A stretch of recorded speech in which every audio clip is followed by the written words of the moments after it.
Henry is back to learn more about presentation skills. Let's get started. Presentations may seem scary, but if you prepare well, you can overcome your anxiety and fear. Properly plan your presentation by setting a purpose, analyzing the audience, checking space limitations, setting the date and time, and managing well.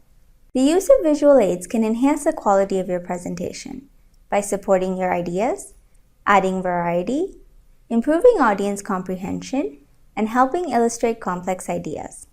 Some effective visual aids include presentation tools like Microsoft PowerPoint, flip charts, pictures, graphs, charts, and handouts.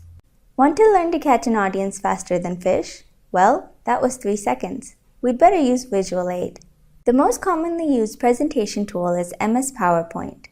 It assists with predefined presentation formats, presents a variety of layouts and views, is helpful to work with charts and graphics, and makes it easy to incorporate clip arts, images, audio, and video. The following verbal communication strategies can come in handy. Think of using less words, be honest, get to the point, observe 7 C's of communication, adopt a you attitude, and keep your language gender neutral. During the introduction, try to achieve the following aims: gain attention, attract interest, create desire, and stimulate action. End your presentation with a good note. Summarize facts, give recommendations, give proposals, thank the audience, and invite questions. A few more things that matter in a presentation are paraverbal and nonverbal communications. Paraverbal communication is the way you speak.